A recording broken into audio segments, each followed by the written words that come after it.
son. Where'd you find this? Buckle up, buttercups. It's time to get down to business. Oh, yeah. It's the Totally Legitimate Business Podcast. Totally legit. It's the Totally Legitimate Business Podcast, and we're back. And today we're joined by the eminent authority on all things relating to alien and religious overlap, Kaylin Boosalis. Welcome to the show. You're here as on official capacity to tell us legitimate things that are all scientific. Yes, definitely. I am the illegitimate authority without a degree in it. You got it. Just constantly curious. That's perfect. So for those of you who don't know what we're talking about, which how would you? We haven't even said anything. You put me onto this book called American Cosmic.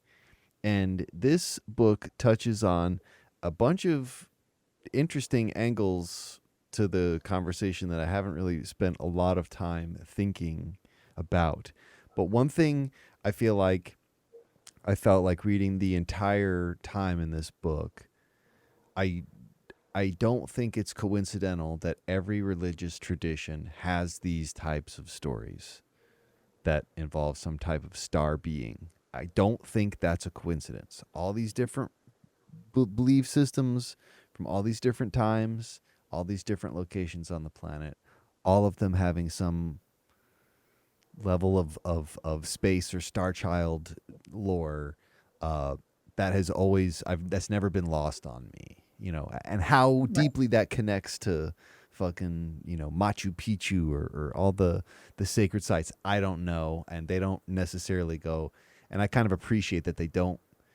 This book wasn't ancient aliens or like the ancient astronaut theory at all. Right.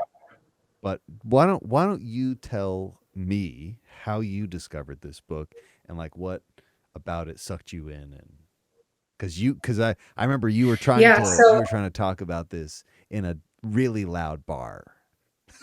I couldn't hear a goddamn thing. I was like, James, you gotta get the book, and you need to get maybe second episode. Oh, you don't even know that I had this, I don't think. This is her follow-up book that I've been reading, which is even more of a deep dive and more of a Google K-hole than the first one almost. So we don't have to talk about encounters because you weren't prepped for that. You don't even know I had that book. No, definitely. I have not read that. Let's definitely stick to American Cosmic because like there are so many elements to this perspective of analyzing the phenomenon from this unique angle that anyways, go ahead. Yes, definitely. So I'd first heard about the book I had to write it down because it was the UFO Rabbit Hole with Kelly Chase. So earlier this year, I was just kind of like, I want to read about aliens. Like I want to listen to some alien stuff. This seems really interesting. And I was just kind of in the mood. And so downloaded this past and was super sucked into it. And, she was very apologetic and not being an expert. She's like, I don't have a degree and I'm not saying this. And I'm just like, just say it. Just say the thing. Say what you want to say. Right. It's all good. All speculation anyway. Really know much of anything. And a lot of her podcast was based on American Cosmic and on D.W. Pasulka or Diana Walsh Pasulka's book, American Cosmic, which was 10 years in the making. I think it launched a lot of people's curiosity in things. And because Diana is a professor in her own right, she's the head of religious studies, I believe at North Carolina University. She's just a really interesting person and a thoughtful and well-researched academic. So I was listening to Kelly Chase's podcast and just getting super sucked in about, multidimensional beings, ultra-dimensional beings, do things kind of work through us? Are things zipping in and out of us? We think about all this stuff being outside of us, but what if something is on the inside too? What if things are, working through people or, holograms? You can get into all of this stuff basically. So I listened to Diana's interview on the UFO podcast and was like, wow, she's just a really interesting person to listen to. And she has a lot of very thoughtful things to say and has clearly interviewed a lot of really interesting people, from entrepreneurs and technopreneurs and other academics and governmental officials and people who are into, you know, psyops and things like that. Like, she kind of covers the gamut of all different sorts of walks of life and how they interplay into this really cover up, for lack of a better term, since the 1940s. I mean, since Roswell, there has been an active disinformation campaign that's been running for the last, you know, 80 plus years, really 90 years. Yeah. So verified that is now a known thing. Yes, correct. Yeah. Correct. As of the UAP hearings, for sure, you know, and David Grush has confirmed that as well. And many of her sources are, you know, back up David Grush. They know him. They have vouched for him and for his legitimacy. I also think, P.S., it's very sad that he has been discredited because of mental illness, because he's autistic or something. It's like, wow, really, we're going after that now? That's the way we're going to discredit this person. Please. So analyze that enemy. Yeah. Do you think that enemy's not above that? Of course not. Yeah, right. So I picked up American Cosmic last summer, and I inhaled it in about 4 days. I could not put the book down. I was on a trip as well last summer, and I was reading it on the plane. I was reading it before bed. I was reading it by the pool. I could not put the book down because I was so taken with the information, again, being presented in a thoughtful and methodical way. Because it's very easy to get these kind of flash in the pan, you know, podcasts or TV shows. I mean, I love me some Ancient Aliens. I do. It's super fun to watch. I like to Google it after the fact, but to have it spelled out in a very specific way was, with, you know, bibliography to back it up, I thought was really insightful and gave me a lot of reading material that I haven't gotten to yet, that is, you know, more reading material to go into with Jacques Vallée, et cetera. So I picked up the book and started just reading it top to bottom. You know, she opens with talking about going with two other scientists to a spot in New Mexico to try and find artifacts, non-human artifacts that have kind of been dropped in this area, to do analysis on them. One of the scientists, who is identified as James in the book, was Dr. Gary Nolan, who's out of Stanford University, and he's been doing testing to look at these artifacts and see what their compounds are. He also, and I know you're kind of Googling things, he also, I believe, did the testing on a Peruvian mummy. So he did testing on a mummy that was a non-human. Yeah, he's a Stanford professor. But he's been doing a lot of testing on these non-human entities, and is the Peruvian specimen, was that the thing in that Stephen Greer thing? Was it the little alienoid? I don't know if it was the little one. I think it was the little one, not the most recent one that they did the joke about, that it's cake. Yeah. It's cake. It's cake. It's cake. It's actually cake. It's definitely cake. So it opens with her kind of going on this, like, you know, detective tour with two random men. She's blindfolded. She's taken out into the New Mexico desert, and they're looking for artifacts the way you would look for, like, gold on a beach, basically. They find a couple things, and then it launches her down this path of sort of talking to other scientists and things about their findings and what they think it is. What I think is also really interesting, though, if I'm not mistaken, kind of backing up, she actually came to this interest because she was researching purgatory. So she is a religious studies scholar who was at the Vatican looking at documents from, like, the 13th to 18th century. And as she was reading these documents on purgatory, she said, wow, this sounds an awful lot like UFOs and like abduction stories. And the angels and demons seem an awful lot like extraterrestrial. You know, Teresa of Avila, like these saints and that, you know, it's like, or these things that come through their hands, the stigmata and things like that. It's like lasers, or it's weird stuff. So she started to formulate this thesis that maybe things were not as they seemed with regard to purgatory. And as she started to organize conferences and things to get people to talk to one another. She recounts in the book organizing a conference between academics and governmental officials, and they start fighting. And the government, an academic would stand up and say, well, here's X, Y, and Z thing that I found. We think it's interesting. And a governmental official would stand up and say, that's confidential. That's classified. You can't talk about that. And so here you have this problem, these two entities that are at odds with one another, that being one that is the government and one that is academic. Academia is all about clarity and transparency and challenging and testing the views. And government, like collaborative peer review, yeah. Very much so. And government is about secrecy and national defense. Yeah. And because of that, you have these two entities that are kind of smashing into one another and disallowing proper academic study of this very profound and very, at times, disturbing topic that is affecting millions and millions of people without their consent.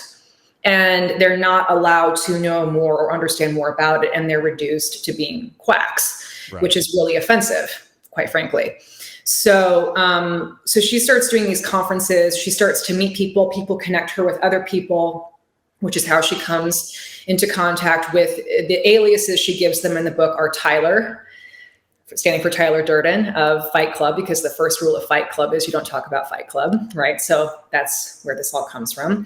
And then James is the other scientist. James, of course, as you know, as I mentioned, becomes Gary Nolan. He was able to come out. We still don't know who Tyler D is, but he's supposedly a very high-end, could be like an Elon Musk, who knows, like one of these very, very high-level entrepreneurs who, by his own admission, sits in a room with an artifact and channels, and is able to then pull information from non-human intelligence and non-human artifacts in order to download information. And you'll hear people, whether they're psychic mediums who are on the street corner of Los Angeles where I live, or, people who are technopreneurs, they talk about these downloads. That's kind of the common theme with people who are able to connect to this consciousness that is seemingly outside of time and space.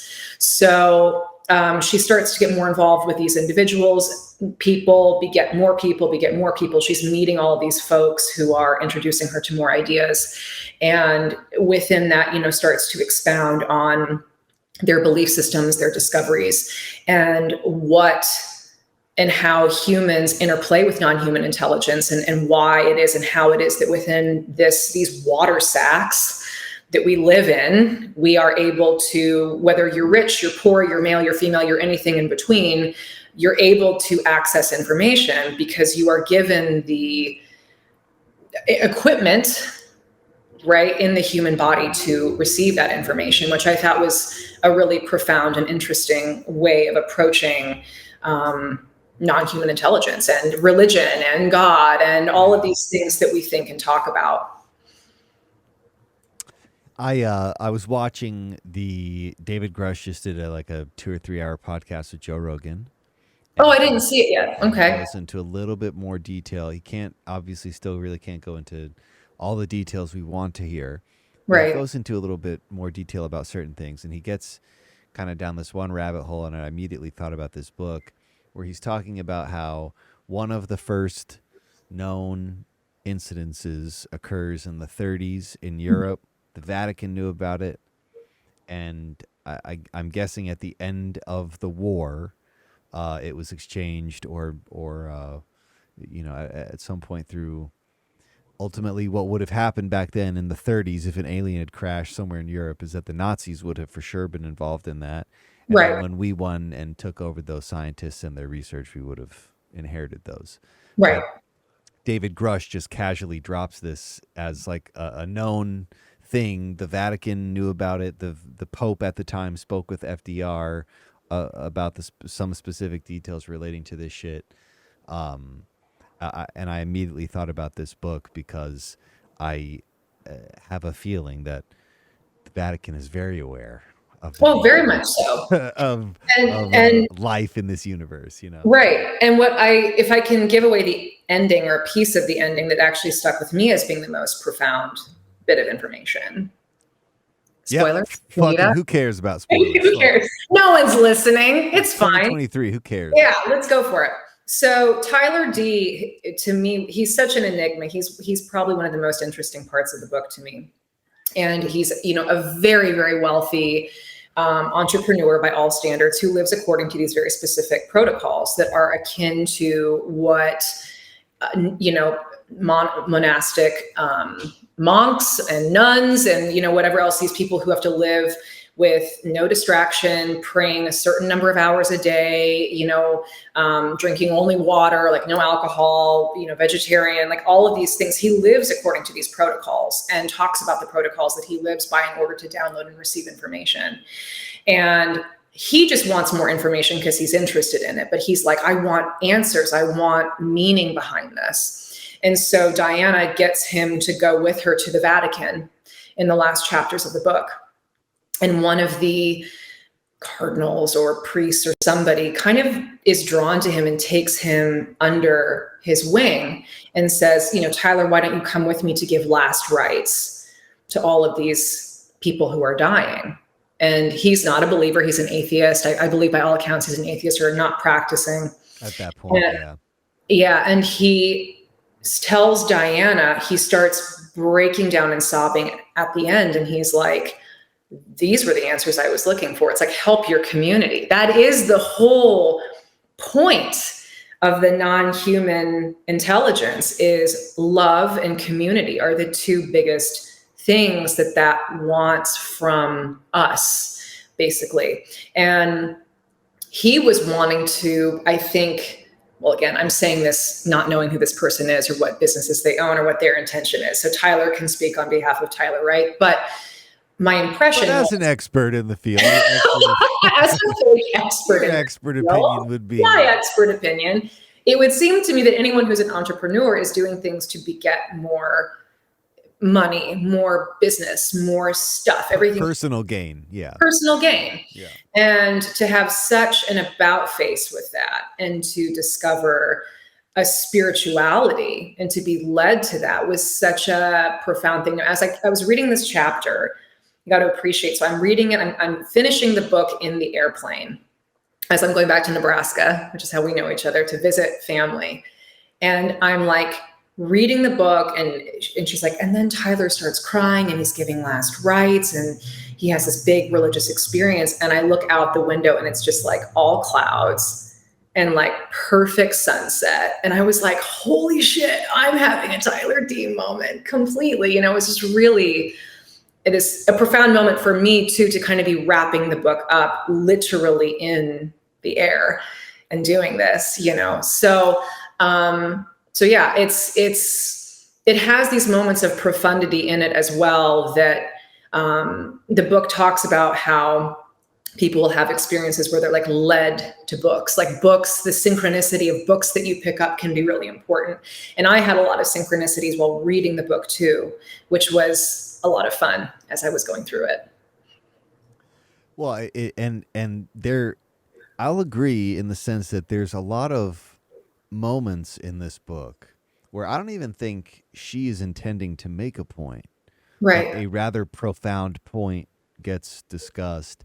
Right. Her angle is unique too, in the sense that like the academic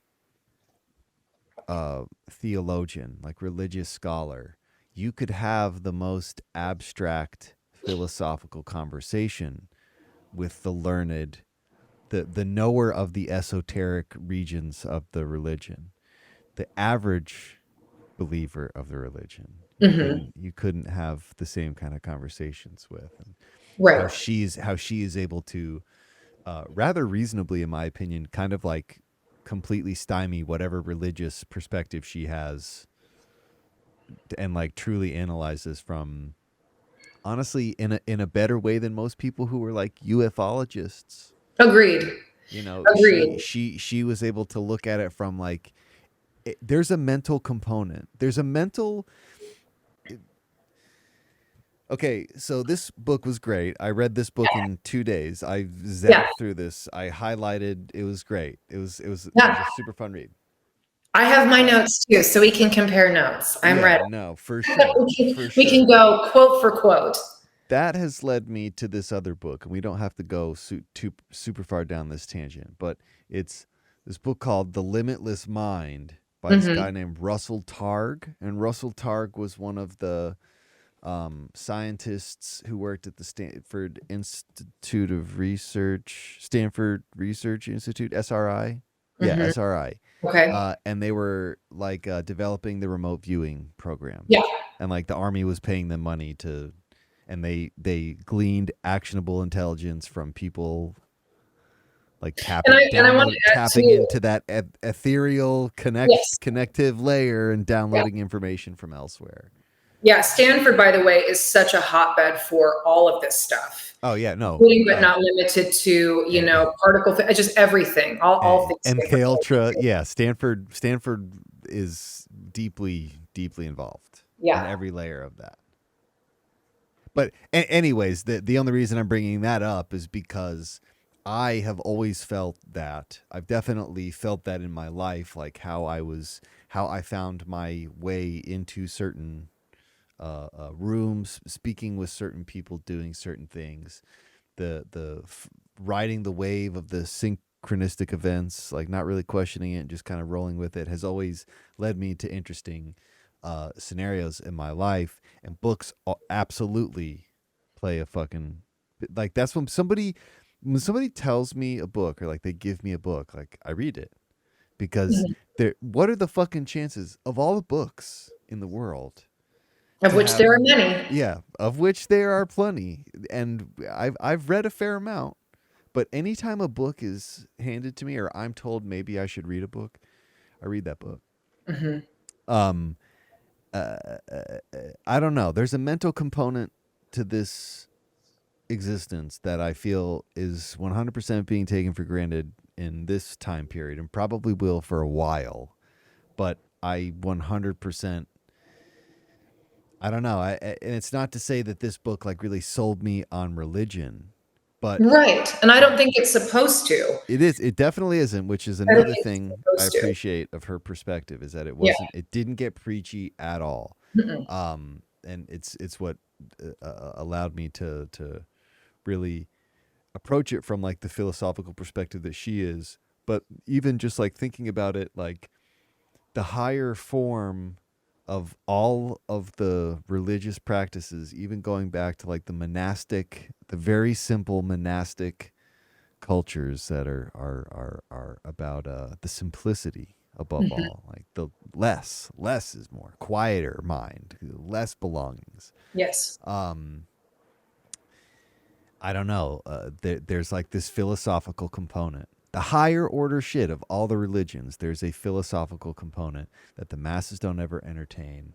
And to me, that's where the real religion has always, that's where the real meaning has always rested in religion. It's like the philosophical, mental, heady component. I don't know. This book did a very good job of like stripping it down and not having the association of silver spaceships and little green men. Correct. Like, you know what I mean? Completely ripping that out of it.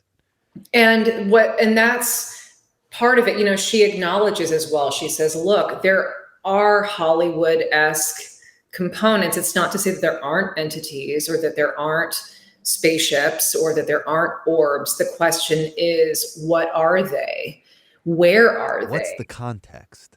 Yeah, what's the context of it? I also think it's interesting too. I forget where I heard this, a podcast, a TV show, something, but it was talking about how when people are abducted, right, a ship or what we perceive might be like a small point. But then when people go into it, it's huge. And it's like, well, think about if you have a 3D object on a 2D piece of paper, you just see a circle, but it could be a huge, tall, big object.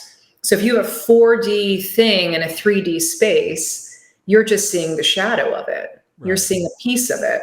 And to go back to, you were talking about the philosophy, one thing that Diana talks about in the UFO podcast, the Rabbit Hole podcast, and she goes into it and encounters in a more thoughtful way, is Plato's, and as a byproduct, Socrates' idea of the cave. And briefly, the cave... Shadows on the wall, yeah. Shadows on the wall. Yeah. So for people who don't know this, of which I'm sure anyone that listens to this podcast probably knows this allegory, but the idea is that these prisoners are in a cave. They don't know how they got there, but they're there. And they're seeing shadows on a wall of what is true, what is behind them, peeping through the fire. So there's something very real casting the shadows, but they don't see the real things, they see the shadow. And something is able to unhinge itself from that, fixed point and turn around and see the puppet masters. And not to veer too much into encounters, because I think it's a good point, Diana speaks to people who are the puppet masters, who say, well, why would we talk about what the puppets are? The people don't want to know. In fact, they get angry and they will kill the person that tries to get them to turn their head around. What you and I are talking about right now, we would have been murdered even 100 years ago having this conversation and broadcasting out these thoughts to the world. This is in and of itself a heretical. Not even like, I'm sure people were dying early 2000s still pretty freely. We might die tomorrow. Yeah, seriously. We're screwed. We might disappear later. Oh God. Tell them it was me. But yeah, still listening. So there's still a great amount of danger in this. And I would say what's interesting having a religious studies professor talk about this, right? Not only because she is a professor and this is something that is highly controversial and UFOs are not something that is generally spoken about, but religion is big business. They make a lot of money having people think that they have to give money in order to achieve the philosophical knowledge that you're talking about, to achieve enlightenment, to have a pathway to God, when in fact, what Diana talks about in the book is that you don't, by virtue that you are made manifest, you have everything you need to access God. And you don't have to give any money to it. Yeah. And that would completely... There are no gatekeepers. Yeah. There are no gatekeepers. And that was a really beautiful message, and probably my favorite one of anything at all is in fact, all of the scientists and the great, students of this work talk about how they would rather not go to like a group therapy session, which is basically what church is, to go and talk about this. They need to go be quiet.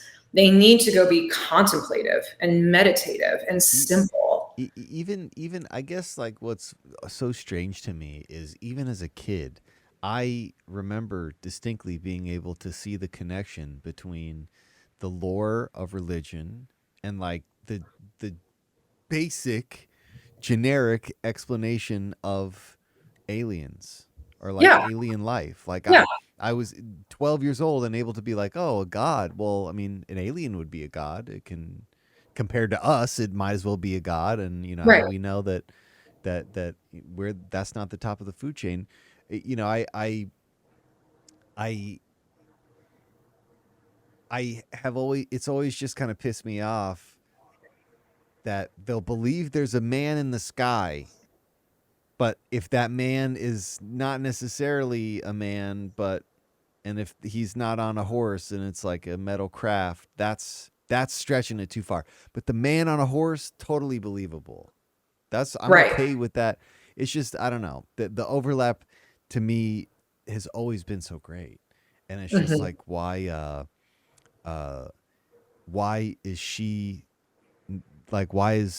she the first person to ever ask these questions? I don't know. There were many points in this book where I was like, I've never thought about it from that specific perspective. Yeah. And it honestly makes more sense than anything I've seen on Ancient Aliens, Skinwalker Ranch, And that's the thing too, right? Is there's the entertainment aspect of it, infotainment. Well, she a little bit more of a backstory on her. Didn't she like advise to like the Conjuring movies? Yes. Or something? Like she is an affiliated advisor with Hollywood as well. She also advised on Encounters, which is on Netflix now, which I'm not sure if it's a coincidence or not that her book is also named Encounters, and she also advised on it. And it's produced by Steven Spielberg. It's produced by Amblin Entertainment, and he's also always had a keen interest in, aliens and non-human intelligences. In fact, if I remember the story correctly, Encounters of a Third Kind actually had to be reviewed by the CIA before they authorized the script, and they absolutely blocked things out. You are totally right. I also want to say, hang on one second. Yeah.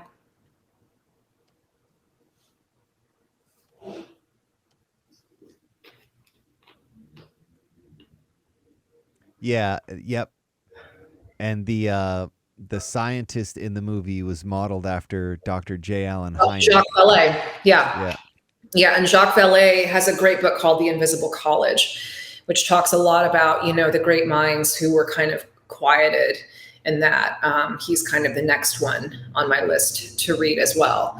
She also, in Encounters, sorry, again, I know I got to come back on the pod to talk about the other book, but she goes to his home. We can easily do another one. She goes to his home, and she remarks about how the books that he had on his bookshelf, she went to go talk about UFOs, right?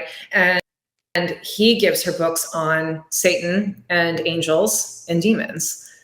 And so therein, it's like, read between the lines. I mean, what they're saying is that there's only so much that they can reveal in terms of the demonic things and that. And that actually, I think, is a good segue to one thing I did want to mention on the note of AI too, which I know is your latest episode that you just put out about, fun with AI and art and what have you. I know it was art. It was ridiculous. Yeah. It was great. It was a great podcast. But I think it is, if I can say one thing that is a strong opinion I have, in my expert opinion about it, people have to proceed with great caution when it comes to revelations that seem to be made that are like, there really is a non-human intelligence. It's in the form of AI, and it comes out in the Associated Press. It's in the form of AI.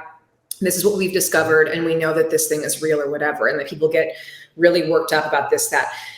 Remember, and she talks about this, there are things such as the stories of fairies or demonic presences or poltergeists. I mean, there's a lot of different types of non-human intelligence as well, and things that have been part of our lore and our planet for millions of years, or certainly for as long as humans have been around, right? We have no idea in the million or so years that, whether it's Homo sapien or Homo erectus or whatever has been around, we don't know what's been conjured or brought into this planet. And so if those things are still around, you have to be very careful about how you interact with it and how you interpret it and how seriously you take it, or if you take it to heart, because there are going to be entities that we come into contact with that are just going to want to mess with us because they can. In the same way that we, if you're a kid and you see like a garden snake, you're throwing the snake around and just messing with it because you can. Why wouldn't something that's non-human interact with us the same way? And I'm sure there are benevolent non-human intelligences and demonic ones and like everything in between, just the same way that there's all different kinds of people too. So I would say that as AI ramps up and as these kind of channeled and downloaded messages come to people, you have to be extremely discerning with what it is that you take on and what it is that you spit out. And if, in terms of really making it manifest, look no further than the internet, look no further than Instagram or TikTok or whatever, as we see misinformation being spread. This just happens to be, there's an organic network of this, and then there's the inorganic network that is the internet. But the internet is the quantifiable in this three-dimensional world version of what the mystics and esoteric folks have been talking about. Absolutely. It's like the tangible layer that we can tangibly interact with, but in concept it is that collective unconscious. Yeah, no, for sure. Memes are a prime example of that. Totally. Ideas evolving and kind of taking on, propagating themselves genetically. Like, I think it's really funny too for a lot of people, because it's like what people are willing to believe. It's just so funny to me that people are willing to believe any of the stories of religions, but then not believe that maybe humans have some kind of higher psycho ability. You know what I mean? Totally. Like it's just always been so fucking funny to me. Yeah. You know, what differentiates the person who is screaming on the street saying that God is telling them something from the pastor, the preacher, the Pope who's saying God's telling me this or that and this or that. I've always said we either medicate or murder our prophets. We wouldn't know if we had someone.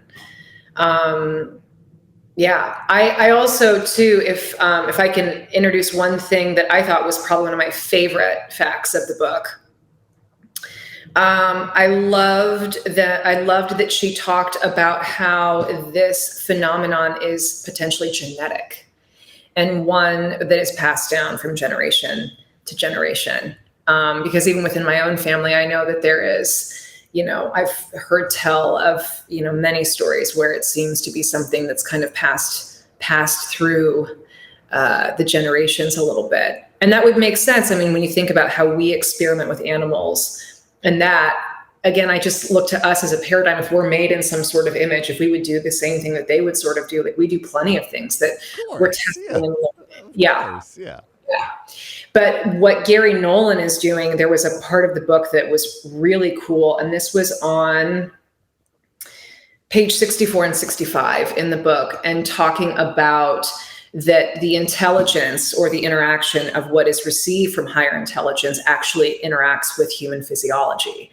And he is interested because he has these high-powered, molecular microscopes and things like that, at actually trying to see and quantify whatever this imprint is within humans, to see, can we actually tangibly identify people who have been touched or marked or branded in some way with the phenomenon? And then are we going to be able to track it? And he says, information is received from higher intelligence creates changes in the human physiology. Somewhere a neuroelectrical channel is modified, and the signal enters the world, and scientists can access that. Researchers could then identify the most obvious changes and trace them back to their molecular roots, because form and function are linked to biology. The function of the brain has strong genetic components driven by the architecture of the neurons, and has defined in the genetic instructions in the set for a given individual. I'm botching this a little bit. Genetics, by definition, is familial, and experiences of the phenomenon often run in the family. And she talks about how some of the people she's interviewing have had generational experiences with this phenomenon, which I think is just fascinating. Well, I've also, there's like, especially like Eastern European folks, there's like long traditions of folks saying, I'm sensitive to the dead. Like, I mean, like that's for sure. Your family's Greek? Yeah. Old blood? There's some mystic stories in that fucking lore. That's for sure. Yeah, totally. But it's also funny to me how, again, this book was a book about religion and the phenomenon. Like, supposedly. It was. I just loved how sciencey it got. But, like, I this marvels me all the time how every day we develop new technology that allows us to see a layer deeper than we could see the day before, and sometimes that layer deeper doesn't really change anything. It just gives us a clearer view. But then sometimes that layer deeper makes us realize that our complete understanding of it was incomplete, so we have to like readjust it. I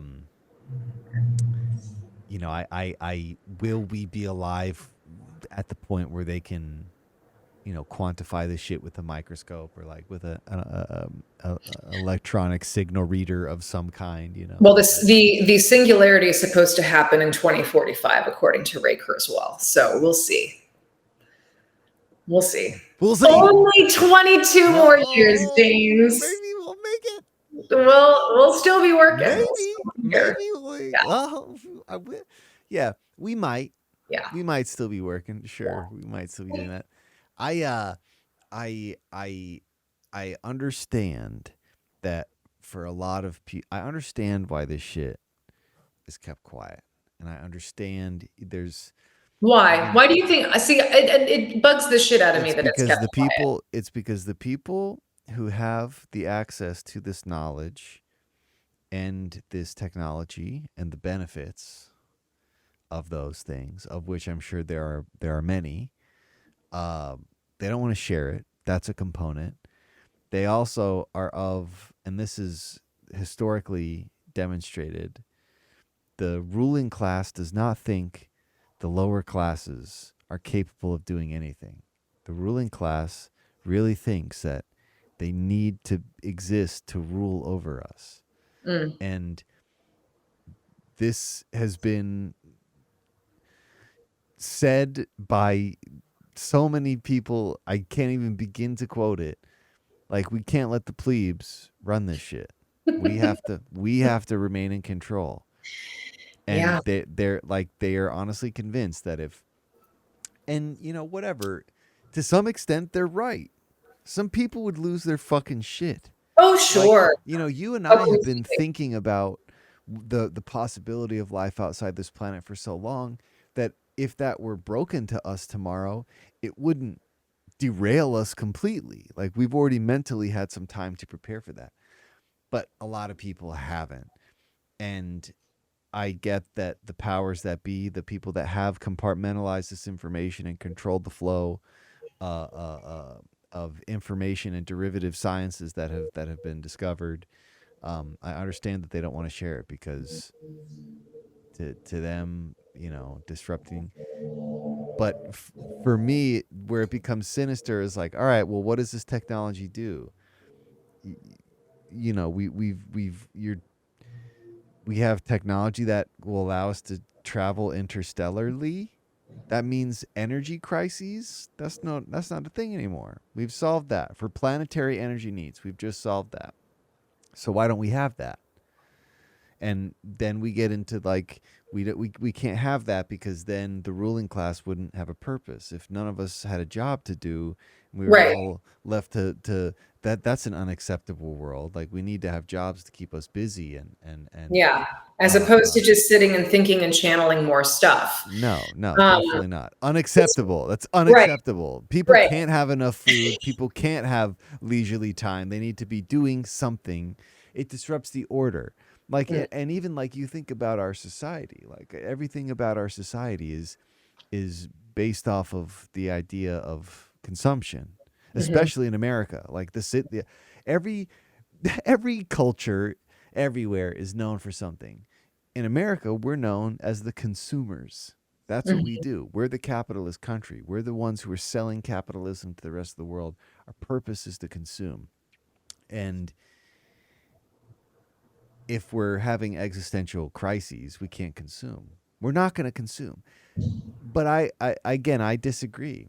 I think at this point, yes, some people are going to freak out. But if you said it now, for the most part, how is this going to change people's lives?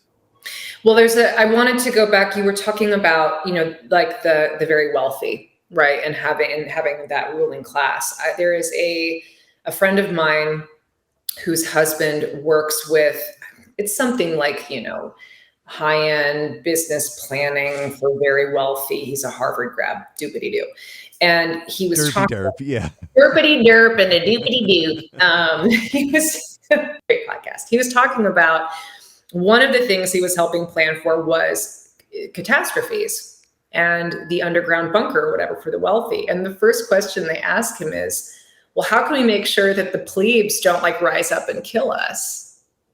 And he was like, we can't. You will be murdered. In your bunker, you will be murdered. Like, the plebes will rise up and they will kill you because they're the ones doing all the work and you have no function. You are useless. I mean, people that are just wealthy, especially, it's the other one that gets me, this idea of generational wealth. I see this, I read this all the time, that generational wealth is the goal.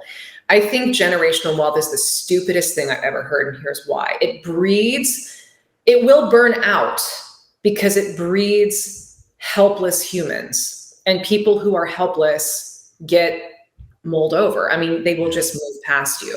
So generational wealth, also, like, you can't take it, you shouldn't take it with you. Everyone should have a chance to make their own. The best thing that generational wealth could be is generational community wealth, a generational community ideology in that. And I think that that is at best what these downloads and that can potentially provide, is a more enlightened and sharing community environment. But that's ancient knowledge. We've moved past it. We have degraded what is actually our greatest knowledge, and that are things from indigenous cultures and from past civilizations. I was an anthropology major, and the one thing I took away from my major was humans love to forget, and people are selfish. Colonialism is the worst thing that ever happened to this entire planet. So we have, and we are still suffering from the trappings of Roman society. If people think that Rome fell, it didn't. America is the new Rome. We are still Roman in our own way. And even that, Roman society and how Roman society began is an offshoot of small bands of people that were fighting to survive after the Ice Age and fighting each other for land and trying to just stay alive. And we really have not moved on from that. Whatever it was that happened in the last Ice Age was so traumatic to human civilization. We really moved away from something that I don't know what it was. And again, I'm referring to, and I'm thinking of like Göbekli Tepe, which is this ancient site that is 11,000 years old. It totally blasted apart the anthropological community. You want to say something? What do you want to ask? Well, I've also been watching a bunch of stuff from folks who've been doing some research in the Amazon and even in Mexico. Yes, correct. Watching this guy talk about like just simply breaking down all of the unmapped temples in Mexico. Yes. And it's thousands. Yes. 60 to 80,000. Recent LiDAR scans would suggest there are 60 to 80,000 uncovered. They were, oh my God, he was showing fucking LiDAR scans of like denser portions of the jungle. And basically what he says is like the stones, the deeper you go into the jungles in both of these areas, the bigger the stones get in these megalithic structures. It's the same thing in Egypt. The older the structure, the bigger the stones. Yes. And the more sophisticatedly put together. You can't even slip a piece of paper. You talked about Peru earlier. I went to Peru 10 years ago. Actually, this year, it was my 10-year travel anniversary to going to Peru. And I had a totally mystical experience down there. I totally think I interacted with a non-human intelligence when I was down there. And, traveling, I did the Machu Picchu thing. But Machu Picchu was it was very touristy. It was Choqquequirao, which is on the other side of Machu Picchu. And I believe part of the Incan Trail that was really interesting. You literally can only access it by hiking to it. I hiked for 2 days into the Andes to get there. And when I was down there, I didn't until recently fully accept it. I'm a total UFO nut. Everyone else probably knew this, but I had not personally accepted. I was like, oh my God, like hook, line, and sinker. I'm totally into it. Living in denial. Just out here living in denial. Well, I wasn't into aliens, but once they called it, when the UAP hearing happened, they called it NHI. They call it non-human intelligence. I was like, that's it. I don't necessarily buy into the alien, the little green men lore per se. But the non-human intelligence thing hit me differently than thinking about aliens. So I was hiking up in Choqquequirao. We had gone, I didn't even know what I was getting myself into, to be totally honest with you. Suddenly I'm on like a 2-day trek. We hiked 40 miles over the course of 5 days and up into the Andes. And we were in the ruins of an area that's only been 40% excavated. It is, by the way, the site that I was at is the same site that has the llama step pillars. So on the other side of it is that very famous, you can pull it up. I'm probably calling it stepstones, like the steps, the llama steps. Anyway, so we were in Peru and we did this San Pedro ceremony in the ruins. So we're in this like ancient mosque area, and there was an area where they had buried their kings, and we're there. And like everyone is like, drinking cactus juice or whatever, and like doing their thing. And my friend was having a really intense experience. She'd been very sick. Her kidneys like were grumpy. I mean, she was just having a very intense visceral reaction to living in Peru and like everything that she was doing. And I needed to step away from the group because what she was going through was a little too intense for me. So in my black alpaca, jacket, I walk out into the middle of this football field, and I just sat down and I started going Om, doing the Om prayer. And because of the way that the ruins or the way they built their towns, right?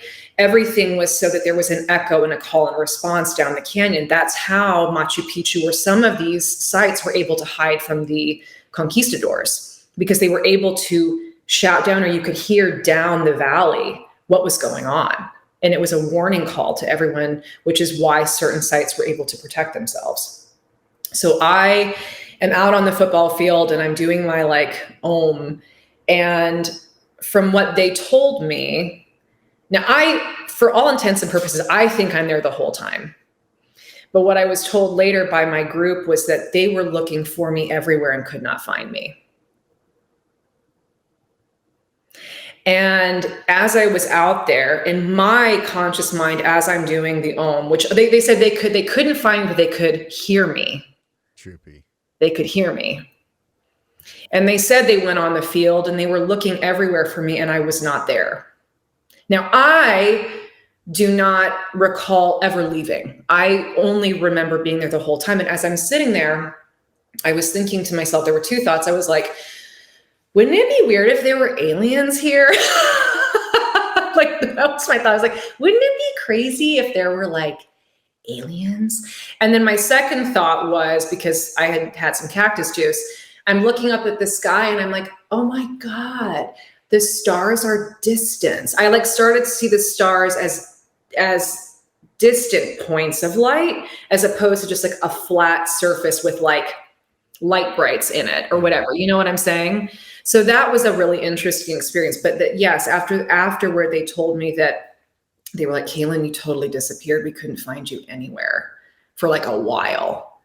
And so this is some of the other things that, pulling it back to the book, American Cosmic talks about, are losses of time, change of consciousness, not recalling where you were, or, you'll think it's 5 minutes, but it's been 2 hours. And, again, cactus juice, Andes, it's a whole experience. But that for me was such a profound experience. And there were a lot of things about my life that changed after that in really profound ways. And that experience still sticks with me. And I think it continues to inform what I do. And what's cool with regard to Mexico and South America, and why I absolutely love Latin American culture and Latin American science, is that they kind of just put it all out on display. So when you walk into a museum, they're like, I don't know, we found these skulls. What do you think they are? They just kind of just sort of mark it and put it out there. Whereas in the States, academia has a very indoctrinated way of presenting material. It needs, and look, I'm all about due diligence. I'm not trying to say just be a flash in the pan and be careless, okay? But if everything always has to back up the point that you want patriarchy or colonialism or whatever it is to make, and you're only showing resources that verify the point you want us to see, that is not due diligence. That's being an asshole. That's reinforcing things that are not healthy. So what I loved about South America and Mexico, and I've been to a lot of places in Mexico, I love going to ancient sites. I've been to the Temple of the Sun and the Moon. I've been to Machu Picchu. I try to go, anywhere I go, I want to go see the ancient stuff because it's just what draws my attention. But what I love about Latin America, because they're in tune with Dia de los Muertos. They're into the dead. They honor this kind of esoterica and these things they don't understand. They are willing to put things on display and say, I don't know, what do you think?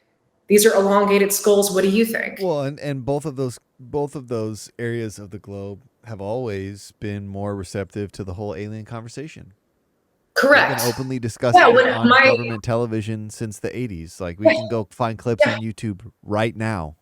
They've been on full display having conversations about this topic for a long fucking time. And that's what Diana and a lot of the scientists in the book talk about, is they say it's not necessarily up to the American government to decide what it is that gets released, because other countries are starting to release it. So just because we don't want to talk about it doesn't mean that the zeitgeist isn't going to pull from the conversations that are happening. We just get left in the dust, right? So it's like, it's not really up to our government to decide what it is that's disseminated, because the internet they'll hold. These motherfuckers, they're unscrupulous. Like, you'll go to them and be like, hey guys, what's this massive facility in the desert where people are getting cancer? What is this? You don't know. Area 51. And they'll look you in your face and they'll go, that's not there. Yeah. What facility? That's a mirage. Look at these pictures. Here I am standing at the gate of this facility. No, it's not there. You're not there. That's not real. Not there. Yeah. So 100%. They for them it's all national security, and ultimately it's all superiority. Like, there's a part of me there's the part of you as the military person that's like, well, sometimes you have to flex these crazy things just to be like, you can't fuck with us. You need to drop a nuclear bomb. You need to use a nuclear submarine or launch a couple, ballistic test missiles, just so people know what you're fucking with. But the secrecy with this shit is so great that they don't even want it to be mentioned that there are, look at the shit, past 5 years, we've been witnessing disclosure for 5 years, and still nothing really tangible, nothing undeniable, nothing like in so much as like just an outright admission from government people who would matter to us, like presidents or senators or congressmen or something, And even then, I think that people are so desensitized because of everything that has happened. I don't know that those are voices of authority any longer. It's going to take something like an AI, or like an AI taking over your phone, your Apple Watch, your Android, your AirPods, and being like, this is the thing, in order for people to buy into it. Here's another thing too I found, and I actually just read this today. Sorry to jump to encounters, but it is just such a good quote and something that is so worth thinking about, I think. There is a chapter in it that's called Moon Girl, and it's a woman who is, again, like a techno investor and things like that. And she's always tapped in since she was a little girl, seeing, the ones and zeros and just channeling. And her brain organizes input in a different way than a lot of people do. And she talks about how, in her opinion, intelligence, the super intelligence that exists outside of time and space, that is manifesting itself through AI, or that manifests itself with the mystics, or manifests itself with the philosophers. Intelligence is what wants to find a way. And humans happen to be the thing that harnessed the fire, that then lit the fire, that then keep lighting the fires.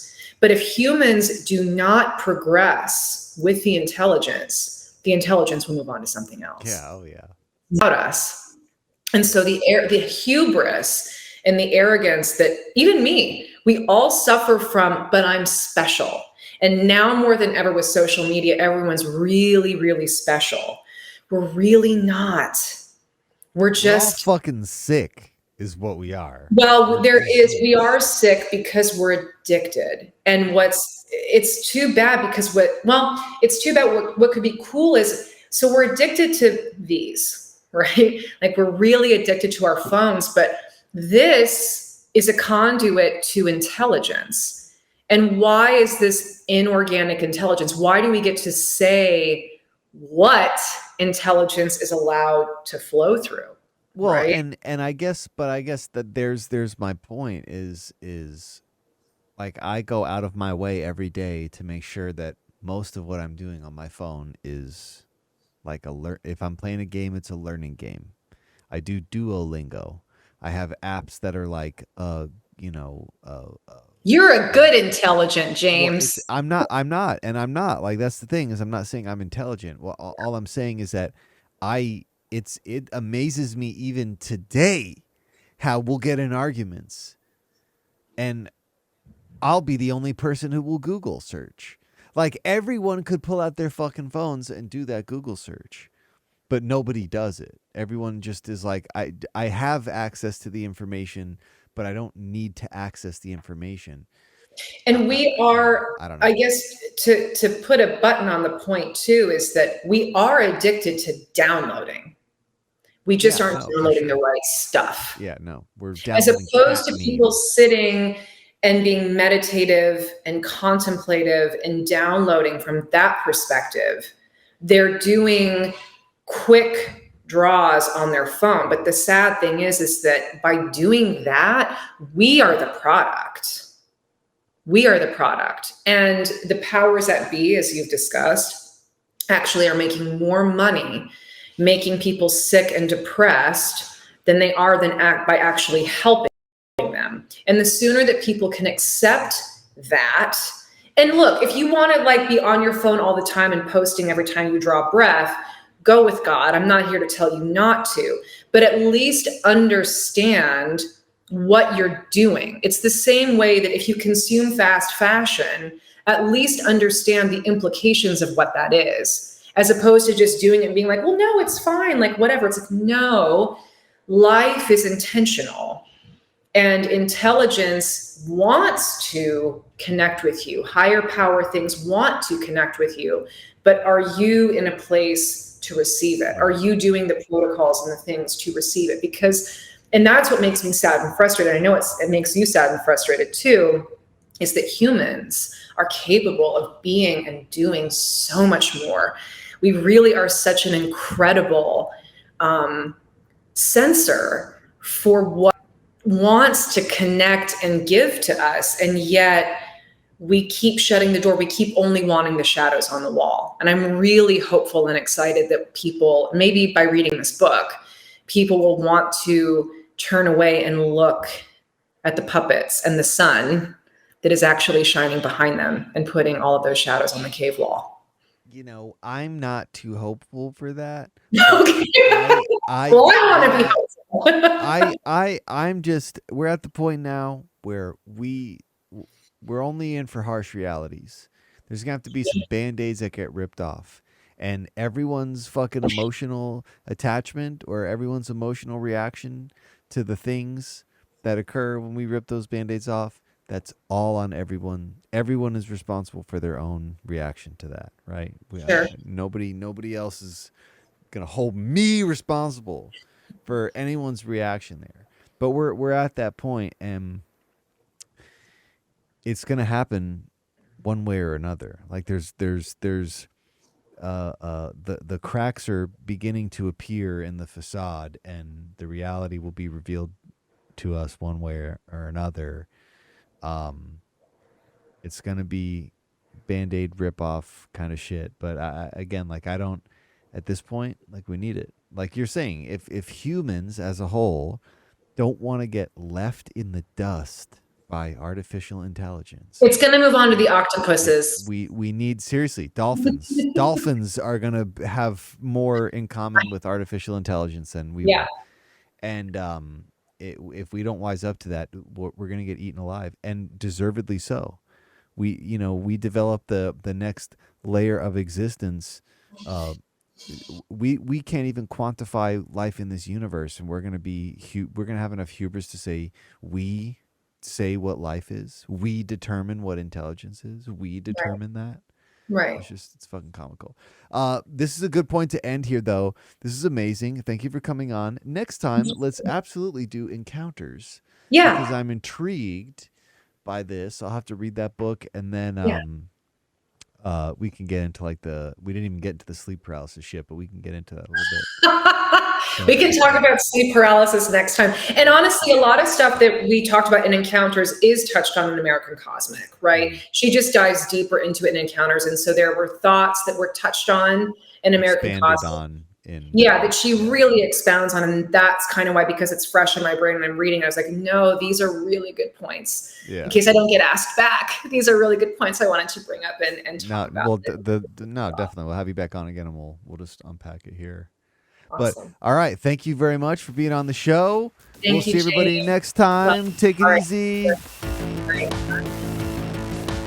This has been the Totally Legitimate Business Podcast. The end.